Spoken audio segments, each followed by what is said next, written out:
Web Media Dhugaa Uummataa. Hordoftoota keenya sa'aa namni qe'ee fire'een waatiif maatiin bakka jirtanitti nagaa qabduu isiniin jecha akkuma beekamu TV'n keessan TV'n web sagantaalee adda addaa yeroo adda addaatti qabatee akkuma dhufuudhaaf wadaa isiniif galeetiin jedhetti har'as gaa as biyya Norwee magaalaa Oslo keessatti dargaggoota Oromoo lamaan hojii moobaayilaa suphuutii fi mana kompiitara itti suphan banachuudhaan akkasumas moobaayilota adda addaa akkasumas jijjiirraa meeshaalee elektirooniksii kan itti gurguraa jiranii fi yeroo ammaa kana haala dargaggoota Oromoo jireenya biyya baqaa keessatti argamaniif fakkeenya gaarii ta'uu danda'an irratti sochii hojii mataa dhuunfaa isaanii qabatanii dhiyaatanii sochii adda addaa gochuutti jiranii dargaggoota kanarraa waa hedduu barachuuf akka dandeenyu abdii gochaa akkasumas dargaggoota keenya biyya baqaa jireenya biyya baqaa biyya garaagaraa keessa jiraataniif fakkeenya gaarii ta'uu dargaggoota jedhan waan amannee fi gaafiif deebii gabaabaa tokko isaan wajjin gaggeessuu fi akkasumas barumsa gaarii irraa argachuu dandeenya jennee waan itti amanneef as biyya Norwee magaalaa Oslo keessatti dukkaana naannoo Groenland jedhamutti banamee biratti argamna. Gaafiif deebii gaggeessinu kana keessatti waa iddoo akka irraa barattan abdii gochaa sagantaa keenya haga dhumaatti akka nu wajjin turtan kan isin wajjin turu ani Abdulhakim Abadirii turtii gaarii. Det ska funka. Det ska funka. Okej, vi får väl skatta. Är det den? Ja. Uppdatering. Är så no service. Ja. Är det SIM-kortet? Där det står no service. Biyya kana keessa yoom jireenya biyya baqummaa kana keessatti yoom akka makamte akka nuuf ibsitu kabajaan si gaafadha. Galatoome maqaan kiyya Maamee Mohaammed naan jedhani. Ani biyya Norwee kana kan dhufe bara akka Awuroopaatti bara 2002 amma hoggaa naannoo 16 ta'ee jira jechuudha. Akka dhufe magaalaa kana keessa jiraadha magaalaa Oslo jechuudha. Xiqqaa ta'ee dhufe ijoollee ta'ee dhufe faamilii wajjini. Ka amma rabbi si nuge oga 15 taanee jirra biyya kana keessa. Wanni biyya kana kaayoo gabaabaan sitti misanuma jedhee yaada.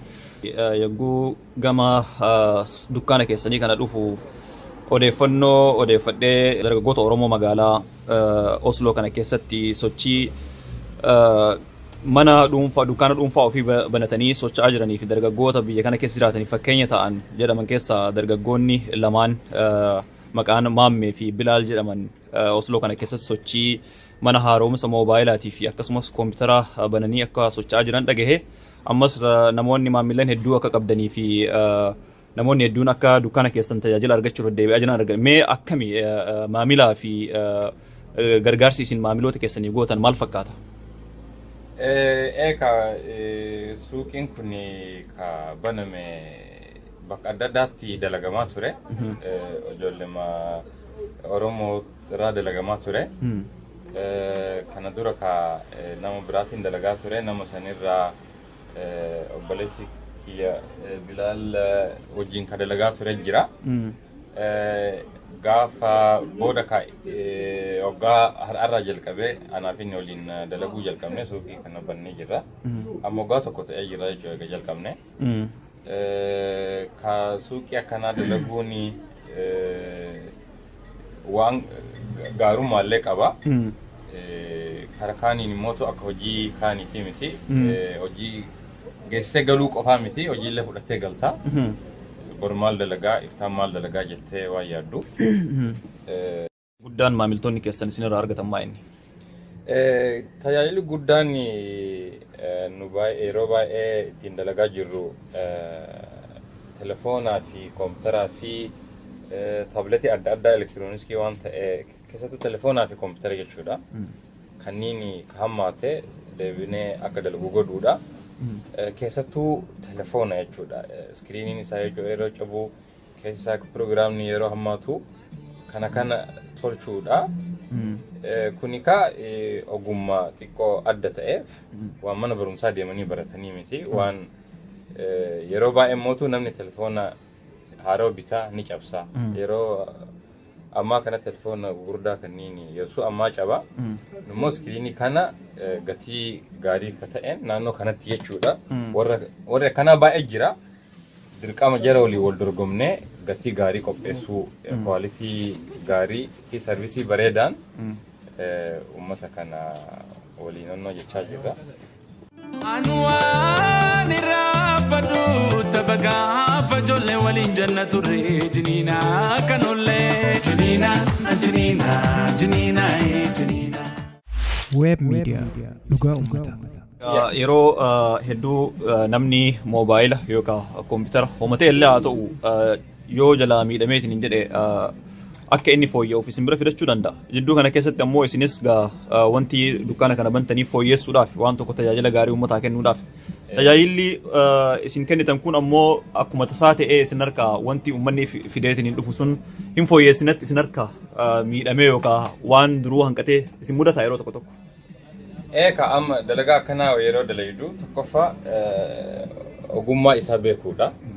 Meeshaa kan akkamitti dalagaa osoo hin badiin akkamitti dalaga. Gaafa waliin dalaguuf kaane dalagaan akkana waa baduun mala waa sirraa'uun mala. Guyyaa gaarii jira guyyaa nama dhibu jira. Kana itti yaadanii itti seenanii jechuudha. Kanaafuu telefoona tokko yoo dalayne yoo akka dingata waa keessaa tuqamee ka hammaatu yookaan ka badu dirqama waan telefoona sanii nama sanii deebisuu qophoinee as jirraa jechuudha. Kanaaf dalagaa kaaniin irra dalagaa namaaf dalaydu wayita deemtee waan dalayde ni galtaa kalas dhumatee jira. Wanni ati walii yaaddu tokko hin jiru. Kana garuu namni telefoona tokko sitti kenna yoo telefoonni kun ka hammaatu ati yeroo galtullee waan telefoona sanii yaadda. Boru abbaan sun yoo dhufe maal godhaa? Akkamitti telefoona kana sirreessaa fi jettee yaaddaa jechuudha. Waan ofii qabaachuun kana qabaa kara xiqqoo nama miidhuun jechuudha. Kara biraatiin immoo waan keetii sa'aatii itti barbaaddeen dalayda. Akka barbaaddetti oli godhu oofuu dandeetta. Namni si gubbaa dhaabatee si ajajuun jiru jechuudha. Kana jechuun immoo waan gaariidha. Waan ofii keetiiti. Akkam yoo barbaaddee ama fakkeenyaaf ji'a kana yoo sirriitti jabaadhee dalagayyette akkuma jabaatte saniin wanni ati argattullee akkasuma jabaataa jechuudha. Kana itti beekanii seenuudha. Kun immoo ekspiraansii isaa dalagaa isaa akkamitti akka dalagamu ogummaan isaa akkamitti akka dalagamu beekuun moobaayila tokko yeroo bantu maaltu badaa maaltu hin bannee isaa keessaa beekuun ogummaa waan kanaa qabaachuudha jechuudha. Kana mootu nu waggaa baay'ee naannoo kanatti anatu amma dhiyoo jalqabaa ifi malee obboleeyyan keenya ka Oromoo suuqii kana baay'ee ka dalagantu jira. Ekspiraansii kanaa baay'ee ni qabna jechuudha akka suuqitti. Walitti dhufeenyaan walirraa hubannoo adda addaa argattu jechuudha. Maaliifi akkuma waggaa baay'ee keessa dalaguun kana durallee waan baay'ee badee jira waan baay'ee sirreessaa jira.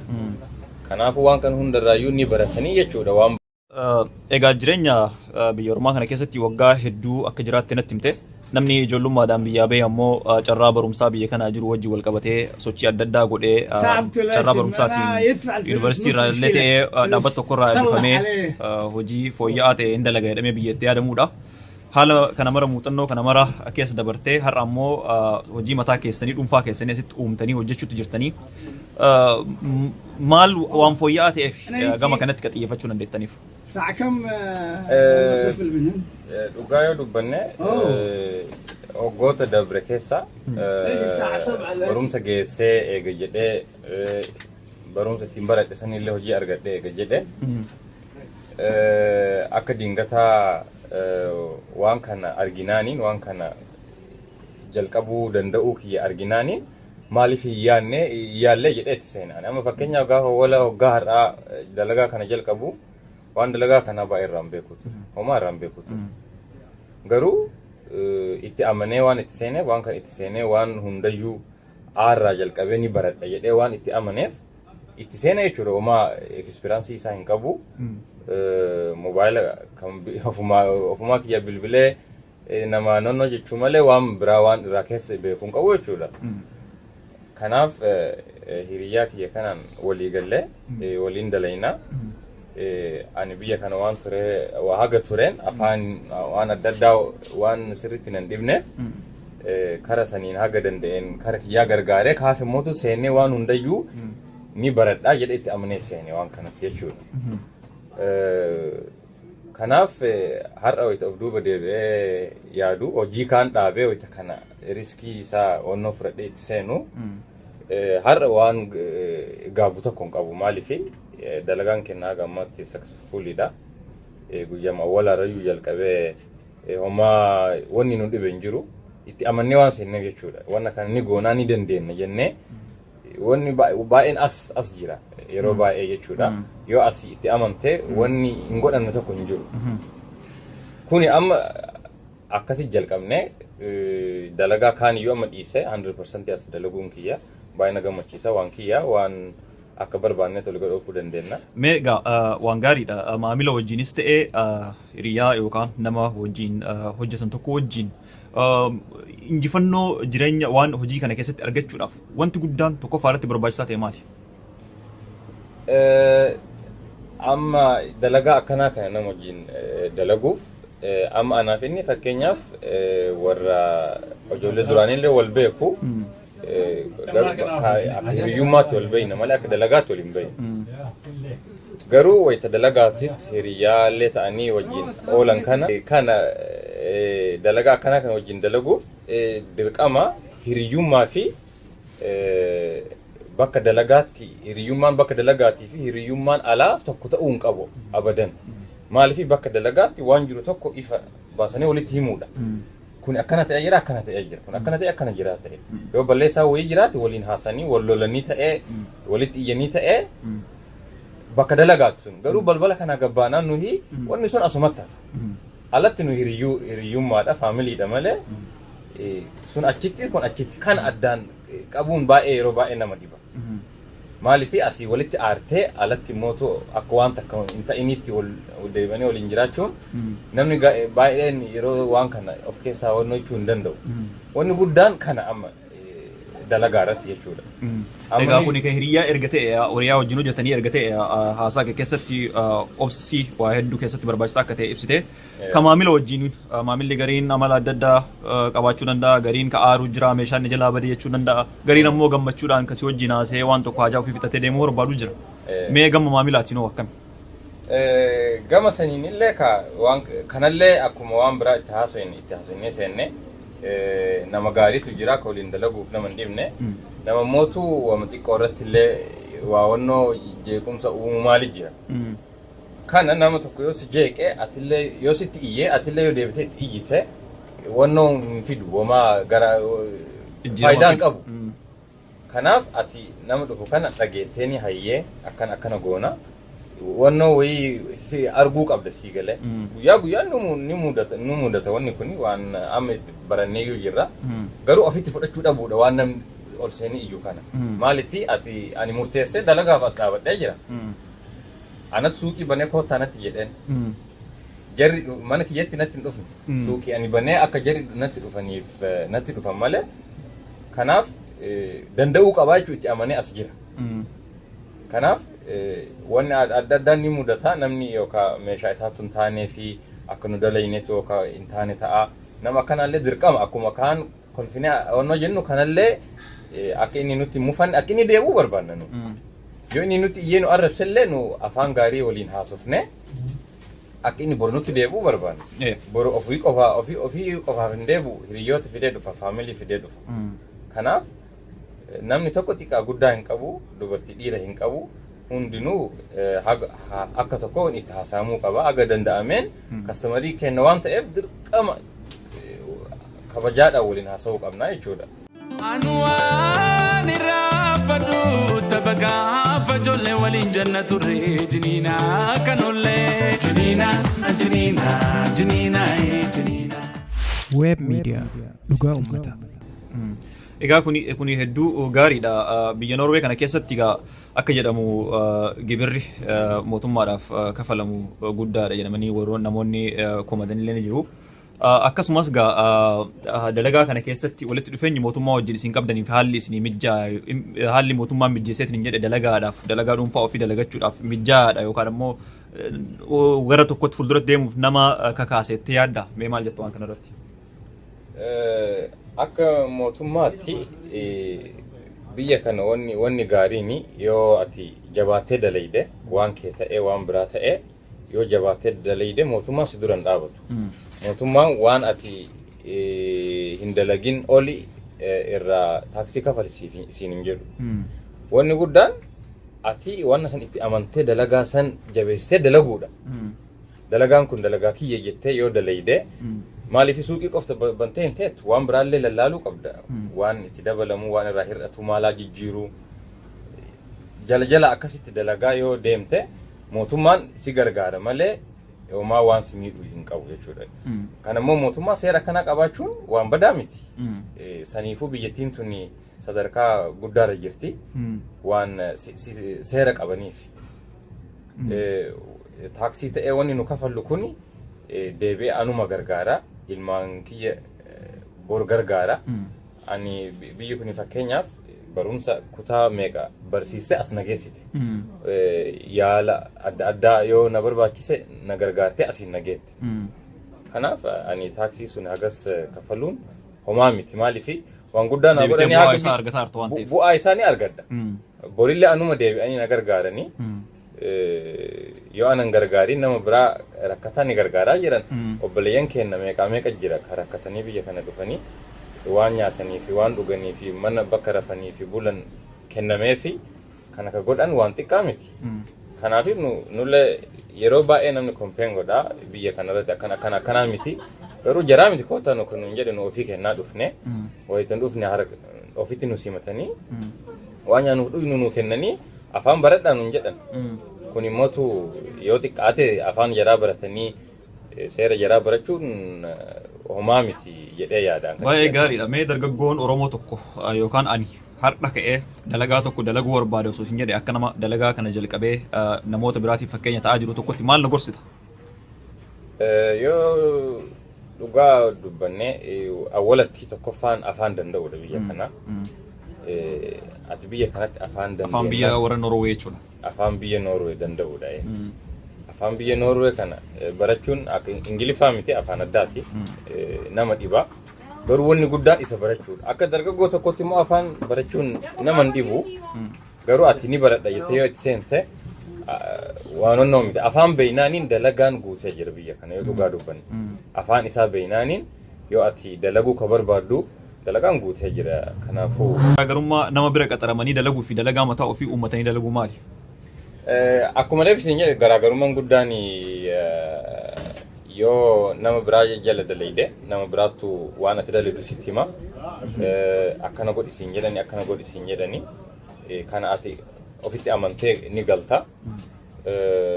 Yoo fakkeenyaaf amma ji'a kana yoo sirriitti jabeessee dalagee maal jettee waan ati argattu sanuma ati jabeessite dalayde xiqqeessite dalayde sanuma. Dalagaan ni deemta sa'aatii saddeet ni dalaydaa ni galta wayita galte waan dalagaa sanii yaaddu ati jiruu kee jiraata jechuudha. Kanaaf gaarummaan isaa sanii bakka dalagaatti dalagaa kee ofirraa lafa keettee galta jechuudha. Dalagaa kana mootu namni kana godhi siin jedhi hin jiru ofii keetii waan hundaa sirreessita. Waan tokko yoo bade mataa keetirra jira waan tokko yoo gaarii ta'e illee akkasuma siif ta'a jechuudha. Kara biraatiin immoo dalagaan kuni wanni gaarummaan akka dalaydeen argatta. Yoo sirrii dalayde akkasuma argatta jechuudha. Kanaafuu suuqii yoo kabantu ati sa'aatii takka lama as dhaabatu dhiisiitti sa'aatii 10 hanga 12 dalaydaa jechuudha. Gaaf dirqama ta'e. Yeroo mana geettellee yookaan telefoona irraa dalayda yookaan kompiitara irraa dalayda dalagaan kun yeroo hundaa si wajjin jira jechuudha. Maaliif kastomariitti meseejii ergaa akkana godhii bor akkana qaxaroo qabsiistaa maal jetta yeroo hundaa dalagaan si wajjin jira san itti beeytee seenuu qabda. Kanaafuu kun sitti baratuu qaba jechuudha akka nama tokkootti. Akkuma nama mesela meseejii nama biraatti deebisu kastomarii meseejii yeroo mara deebisuun normaaliif ta'uu qaba. Maaliif dalagaa keetti awwaala san beeytee itti seentee jechuudha. Oromoo qofatu dukkaana kanarraa tajaajilamu moo namoota biyyoota garaagaraa dhufan? Irra baay'inaan namoota biyya garaagaraatti dhufanii naannoo kana keessattuu obboleeyyan keenya ka ollaa warri biyya Sumaalee baay'ee ni dhufu parsantii 50 ol naannoo jaraallee jirra naannoo jarri itti baay'atu jirra reestooraantiin adda addaa ni jira san qofallee osoo hin ta'in warri biyya kanaallee ni dhufa irra baay'inaan garuu warra biyya Sumaaleeti jechuudha. Mul'anni keessan waggaa 5 har'aa yookaan waggaa 10 har'aa yoo deebine mul'anni keessan maali akkamitti isin argina? Nuyi tokkoffaa karuma kanaan guddachuu barbaanna as qofas osoo hin ta'in kara biyyaallee deemnee waan akkanaa kana guddisnee dalaguu barbaanna garuu osoo san bira hin gahin asitti guddachuu barbaanna tokkoffaa dargaggoota keenya dalagaa kana keessa hinsuu barbaanna barsiisneeni dalagaan kun dalagaa guyyaa takka lamaan yookaan ji'a lama sadii baratanii miti annu amma waggaa tokko asirra jira still waan barachuu guyyaa ammoo barataa deema kanaaf yaanni kenna nama ijoollee dargaggoo kenna ofitti daballee nu wajjin dalagaa suuqiillee guddifannee yookaan suuqii lammaffaa banannee akkasuma itti honnoo jennaa garuu yeroo fudhataa maaliif nama barsiisuun maal jechuun waan hojii mobaayil baay'ee jira mobaayila kana tokko yoo nama barsiiste yeroo fudhataa saniif yaanni kenna akkasi guddannee ijoollee dargaggoo kenna ofitti daballee suuqii lama sadii akkasitti baay'ifnee akkasitti dalaguudha meeqa akkasitti hin beeynu ka mee rabbichi nu haa gahu gaariidha yeroo hedduu kompiitarra ta'anii dabarsuun yookaan moobaayila tokko irra ta'anii xiinxallaa hedduudhaan sammuu ofii irra yoo turan sammuun mataan nama dhukkubuu danda'a waa hedduu nama mudata yeroo dalagaa keessan geessanii asii baatan waan san bakka buufachuudhaaf maali wanni isin gootan? Dalagaan kuni amma fakkeenyaaf yeroo hundallee kompiitarra hin teennu yeroo hundallee maaliif nama lama as dalayna tokko kastomarii ofii fuudhee keessummeessa kun immoo duuba taa'ee waan sila dalagumu dalagaa jechuudha. Kabiraammoo hojii kana qofa osoo hin ta'in nu dargaggoonni magaalaa kana waan adda addaa ni sochoona pirogiraama adda addaa ni qabna pirogiraama kubbaa yeroo baay'ee ni qabna. Kanaafuu kana illee cinaanii hirmaachaa waan Oromoo adda addaa illee irratti hirmaachaa jirra ka biyya kana Oromoo nama baay'ee miti dargaggoon keenya nama baay'ee miti haqni jirru suni wal jajjabeessinaa haga dandeenyeen pirogiraama adda addaatiin sababa goonee wal argina ka qaamuu fi jajjabeessuun illee dirqama dalagaa qofa osoo hin ta'ini ka biyya kanatti fakkeenyaaf ani xiqqeenyumarraayyuu qabee kubbaa taphadhaa kanaaf sosocho'uun jiimii adda addaa deemuun dirqama namatti ta'a maaliif as guyyaa yoo kateettuu yoo sa'aatii baay'ee teettee waa ka dalaydu qaama keetiif waan badaa ta'uu maluuf san dirqama jiimii deemanii waan adda addaa akka qaamni namaa nama booda of duraaf ammumaan taatu garuu of duraaf namatti dhageessisa. Kanaaf kunillee dirqama dalagaa qofa osoo hin ta'in jiruu ofitti illee gammachuun maaliif biyya kana biyya namaa jirra asillee waggaa baay'ee jiraatanii yeroo baay'ee ka gartee ni dukkana jira yeroo winterii biyya kana yeroo dukkanaa kana nama wal arguun ni dhiba kanaaf waan tokko of baharsuun barbaachisaadha. Dalagaadhaaf baay'ee nu fayyada jechuu barbaaddeeti. Dalagaa irratti baay'ee nama fayyada. Amma jiimii deemtee yoo ka dalagaa akka seentuu fakkeenyaaf nu amma ganama sa'aatii dafnee hin bannu dalagaa dura jiimii seenanii waan tokko ispoortii tokko dalaganii qaama kee of jajjabeessanii yeroo bahanii enerjiin namaallee ni guddata dalagaatti illee bareeda ta'a jechuudha. Akkuma argaatiin hin jirru dukkaana kana keessatti baqataan biyyoota garaagaraa irraa dhufan biyya ollaa Somaalee, Sudaanii akkasumas dhalataan biyya kanaa warri Norweejiyaan ta'an dhufanii kaasitti tajaajila adda argataa jiran argaa jira. Oromoon magaalaa biraa jiraatu biyya Norwee keessa jiraatu tajaajila isinirraa argachuudhaaf yoo dhufe haala kamiin isin argataa akkamitti keessummeessitu? Naannoo biraarraa yeroo baay'ee ni dhufuullee tajaajila illee ni argatanii garuu hundi jaraa waan beekanitti hin fakkaatu yoo magaalaa Osloo dhufan fakkeenyaaf naannoo Osloo Sentiruum yookaan naannoo Girilaand jedhamu yoo dhufan nama Oromoo tokko yoo gaafatan namni hunduu suuqii kennanii beeka yookaan Sumaalee yoo gaafatan suuqii Maameef Bilaal yoo jedhanii gaafatan namni hunduu ni beeka.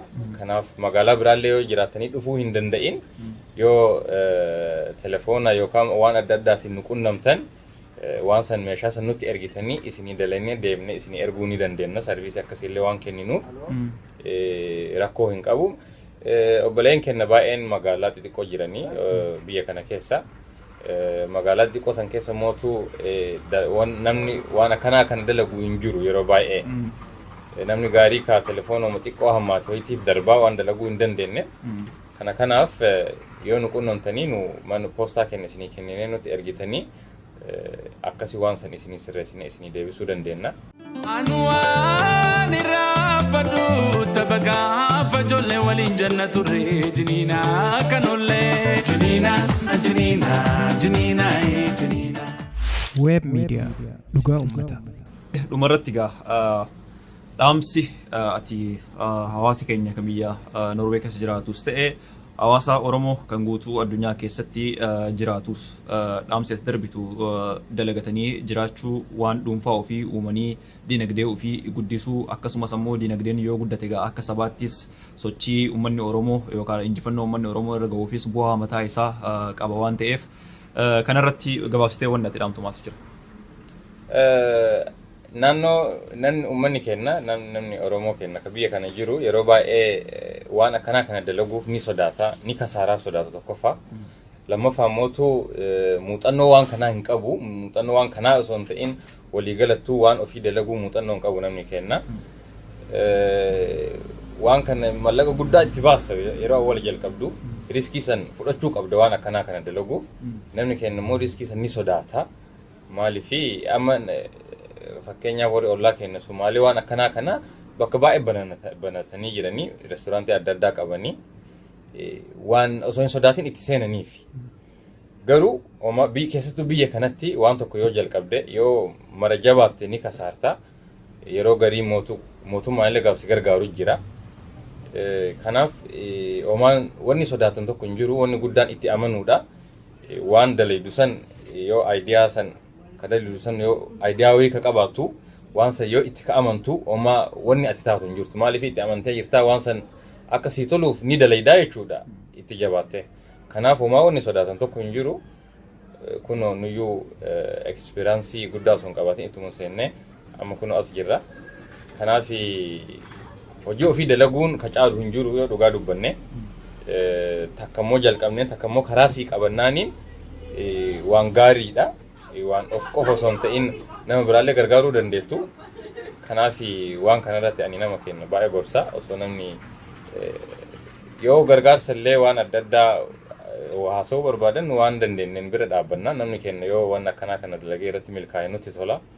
Kanaaf homaan sodaatinaa irratti himadhaa.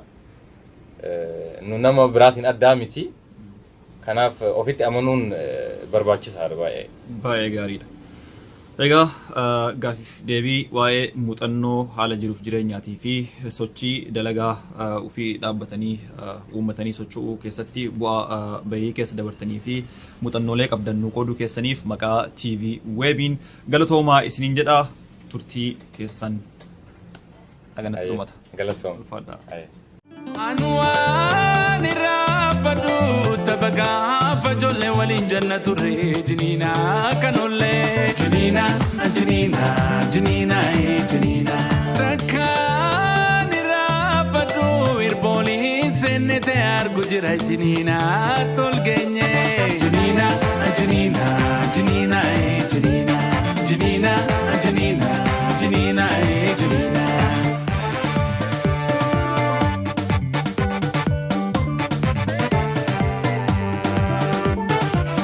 Bona bela mangon jinina sukara jinina tola karra kotunya nyol barra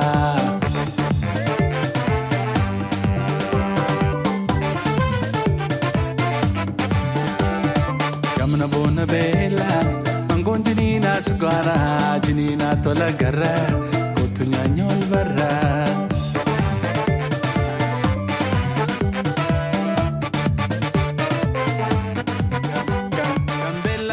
Siranya